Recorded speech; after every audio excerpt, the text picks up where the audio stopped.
নমস্কার বন্ধুরা, পম্পার কিচেনে আপনাদের সকলকে স্বাগত। আজ আমি আপনাদের সাথে অপূর্ব স্বাদের একটা ফুলকো ফুলকো চিতই পিঠার রেসিপি শেয়ার করব।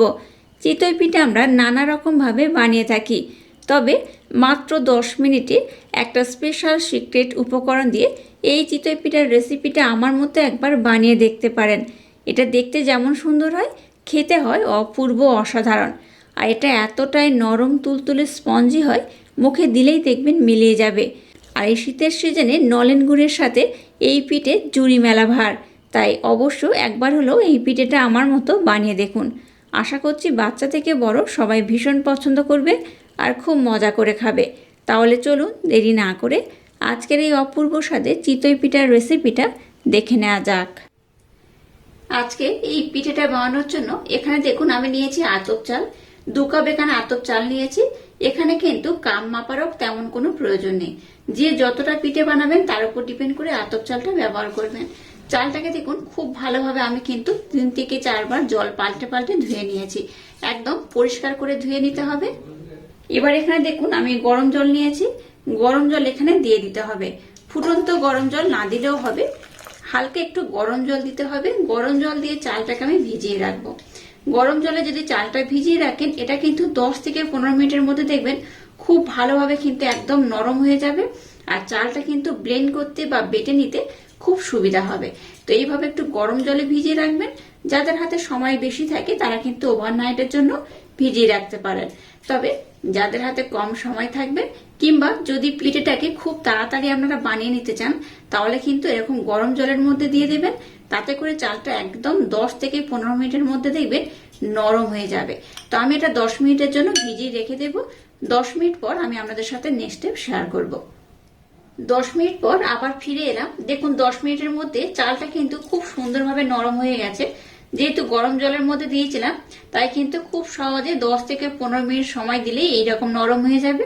তো যাই হোক, চালটাকে দেখুন খুব সুন্দর করে আমি ভিজিয়ে নরম করে নিয়েছি। এবার একটা মিক্সির জার আমি নিয়ে নিলাম। এর মধ্যে আমি চালটাকে দিয়ে ব্লেন্ড করে নেব। প্রথমে চালটাকে যখন দেবেন জল কিন্তু ব্যবহার করবেন না, আর যদি জলের প্রয়োজন হয় একদম অল্প পরিমাণে জল দিয়ে ব্লেন্ড করবেন। সম্পূর্ণ চালটাকে কিন্তু এখানে আমি ব্যবহার করছি না, এই চালটাকে আমি দুবার দিয়েই কিন্তু ব্লেন্ড করব। আচ্ছা, এখানে বলে রাখি, প্রথমে জল দিয়ে চালটাকে ব্লেন্ড করবেন না, একদম সামান্য পরিমাণে জল দিয়েই ব্লেন্ড করবেন। জল যেটা পরে ব্যবহার করব সেটা পরেই ব্যবহার করব। এই চালটা যখন আমি ব্লেন্ড করব বা যদি শিলনোড়াতে বেটে নেন, তখন কিন্তু চালটাকে খুব বেশি জল না দিয়েই বাটবেন। আচ্ছা, এই পর্যায়ে দেখুন অল্প একটু নারকেল কুড়ানো দেবো। এই নারকেল কুড়ানো যদি এখানে ব্যবহার করেন, এই পিঠের স্বাদটা কিন্তু দ্বিগুণ বেড়ে যাবে। খুব বেশি নয়, অল্প করে দিলেই হবে। এবার এই সমস্ত উপকরণ খুব সুন্দর করে ব্লেন্ড করে নেব। চালটাকে দেখুন একদম কিন্তু সুন্দর করে মিহি করে আমি ব্লেন্ড করে নিয়েছি। এবার এই চালটাকে দেখে বুঝতে পারছেন কতটা সুন্দর করে ব্লেন্ড করেছি। এবার এই পাত্রের মধ্যে আমি চালটাকে ঢেলে নেব। আর জলের পরিমাণটা কম দিয়েই কিন্তু এইভাবে সুন্দর করে ব্লেন্ড করতে হবে। এবার দেখুন অবশিষ্ট চালটাকে আমি নিয়ে নিয়েছি। এবার এখানে একটা স্পেশাল উপকরণ আমি অ্যাড করব। 1 চামচ মিল্ক পাউডার এখানে আমি দিয়ে দেব, আর দিয়ে দেবো 1 চামচ সুজি। এই দুটো উপকরণ এখানে অ্যাড করে দেখবেন এই পিঠের স্বাদ দ্বিগুণ বেড়ে যাবে। আর এইভাবে একবার বানিয়ে খেয়ে দেখবেন বারবার বানাতে ইচ্ছা হবে। আবার এটাকে আমি খুব সুন্দর করে ব্লেন্ড করে নেব।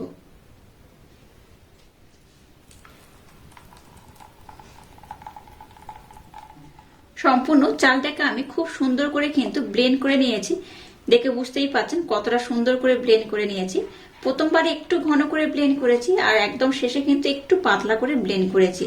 যেহেতু একটু জলের প্রয়োজন হবে, তাই এখানে জলও ব্যবহার করতে হবে, তাই এখানে আমি একটু পাতলা করে ব্লেন্ড করেছি। আর ঘনত্বটা কেমন হবে আমি আপনাদের দেখিয়ে দেব। তার আগে এখানে আমি আরো দুটো উপকরণ অ্যাড করব। দিয়ে দেবো স্বাদ মতো অল্প একটু লবণ, আর ছোট্ট চামচের হাফ চামচ দিয়ে দেবো বেকিং পাউডার। বেকিং সোডা এখানে অ্যাড করব না, বেকিং পাউডার শুধু দিয়ে দিলাম। এবার দেখুন মিক্সির জারটাকে একটু ধুয়ে নিয়েছি, এখান থেকে অল্প একটু জল এই বেকিং পাউডারের উপরে আমি দিয়ে দেব। খুব বেশি নয়, অল্প করেই দেব, কারণ এটার ঘনত্ব কিন্তু খুব একটা পাতলা বানাবো না, তাই জলের পরিমাণটা একটু কম দিলাম।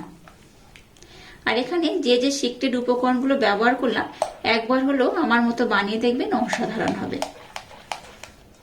দেখুন মিষ্টনটাকে খুব সুন্দর করে রেডি করে নিয়েছি। এবার একটা হাতার মাধ্যমে আপনাদের দেখিয়ে দেব ঘনত্বটা কেমন করে বানালে আজকের এই পিঠেটা একদম পারফেক্ট হবে। এবার দেখুন একটা হাতা নিয়ে নিয়েছি, এটার মাধ্যমে আমি আপনাদের দেখিয়ে দেব এই ব্যাটারের ঘনত্বটা কেমন হবে আর কেমন হলে আজকের এই পিঠেটা একদম পারফেক্ট হবে। এই দেখুন ঘনত্বটা আমি একবার দেখিয়ে দিচ্ছি। ঘনত্বটা কিন্তু খুব পাতলা নয়, আবার খুব ঘন নয়, একটু মিডিয়াম করে বানিয়েছি। আর চামচের পিছনের পোর্শনটা দেখুন, দেখে বুঝতেই পারছেন কতটা ঘন হয়েছে। একটা হাত দিয়ে এইভাবে দাগ দেবেন আর এইভাবে নিচু করে থাকবেন, দেখবেন স্প্রেড হবে অনেকটা ধীরে ধীরে। এইভাবে যদি স্প্রেড হয় তাহলে জানবেন ব্যাটারটা একদম পারফেক্ট হয়েছে। তো যাই হোক, এখানে আমি আর কোনো উপকরণ অ্যাড করব না। চলুন এবার আমি পিঠেগুলোকে বানিয়ে নেব। এবার দেখুন গ্যাসটা জেলে দিয়ে একটা তাওয়া বসিয়ে দিয়েছি। এর মধ্যে একটা আপ্পাম প্যান আমি বসিয়ে দেব। ডাইরেক্ট গ্যাসের মধ্যে দিলে কি হয় বলুন তো, একদম পিছনের পোর্শনগুলো দেখবেন একটু পুড়ে পুড়ে যায়। একটা তাওয়ার উপরে বসিয়ে দেবেন, দেখবেন এটা কিন্তু একদম পুড়ে যাবে না, সাদা ধবধবে হবে, দেখতেও সুন্দর লাগবে, খেতেও কিন্তু অপূর্ব হবে। এবার এটাকে আমি খুব সুন্দর করে কিন্তু একটা লেবেল করে বসিয়ে দেব। প্রথমে এই আপ্পাম প্যানটাকে একটু হালকা আমি গরম করে নেব। এবার দেখুন একটা বাটিতে অল্প একটু আমি তেল নিয়েছি, সাদা তেল, আর এই ব্রাশের মাধ্যমে খুব ভালোভাবে সবগুলোর মধ্যে আমি তেলের প্রলেপ লাগিয়ে দেব। তেল বেশি দেওয়ার দরকার নেই, এইভাবে হালকা করে একটু তেলের প্রলেপ লাগিয়ে দিলেই হবে। এবার এই ব্যাটারটাকে নিয়ে নিয়েছি, এখান থেকে অল্প অল্প নেব আর এই আপ্পাম প্যানের এর মধ্যে দিয়ে দেব। একদম ভর্তি করে দেব না, একটু খালি রেখে দেব। একদম ভর্তি করে দিলে কি হবে, অনেকটা কিন্তু ফুলে যাবে, তাই একটু খালি রেখে দিতে হবে। যে কটার মধ্যে ধরবে আমি ঠিক ততগুলোর মধ্যে দিয়ে দেব।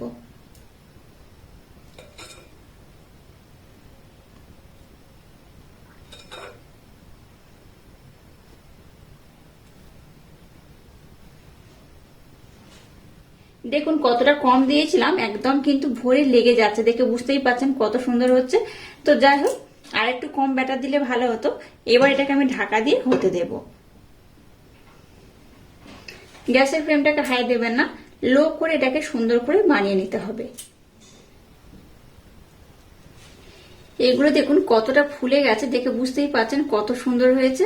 আর দেখুন এতটা ফুলে গেছে, দেখুন একটার সাথে একটা লেগে গেছে, তাতে কোনো সমস্যা নেই, তবে ব্যাটারটা আর একটু কম দিলে বেশি ভালো হতো। তো যাই হোক, এটাকে আমি খুব সুন্দর করে বানিয়ে নিয়েছি আর এটা দেখুন খুব ভালোভাবে হয়েও গেছে। একটা উঠিয়ে আমি আপনাদের দেখাবো এটা কত সুন্দর হয়েছে। একটা ছুরি কিংবা চামচ নিয়ে নেবেন, এইভাবে একবার উঠিয়ে নেবেন। এই দেখুন আলতো ভাবে একটু উঠিয়ে আমি আপনাদের দেখাচ্ছি। দেখুন পিছনের পোর্শনটাও কিন্তু খুব সুন্দরভাবে হয়ে গেছে। এই দেখুন কত সুন্দর হয়েছে, একদম লাল হয়ে যায়নি, একটু হালকা লালি ভাব হয়েছে, তার জন্য কিন্তু এটা দেখতেও সুন্দর, খেতেও বেশ ভালো লাগবে। এবার আমি গ্যাসটাকে বন্ধ করে দিলাম। এবার এগুলোকে একটু ঠান্ডা করে নেব, তারপর আমি উঠিয়ে আপনাদের দেখাবো এই পিঠেগুলো কত সুন্দর হয়েছে। এই দেখুন প্রত্যেকটা কিন্তু খুব সুন্দরভাবে ওঠানো যাচ্ছে, দেখে বুঝতেই পারছেন কতটা সুন্দর হয়েছে। সবগুলো খুব সুন্দরভাবে কিন্তু রেডি হয়ে গেছে। এই দেখুন কত সুন্দর হয়েছে। দেখুন পিঠেগুলো খুব সুন্দরভাবে হয়ে গেছে। এবার এগুলোকে আমি উঠিয়ে নেব।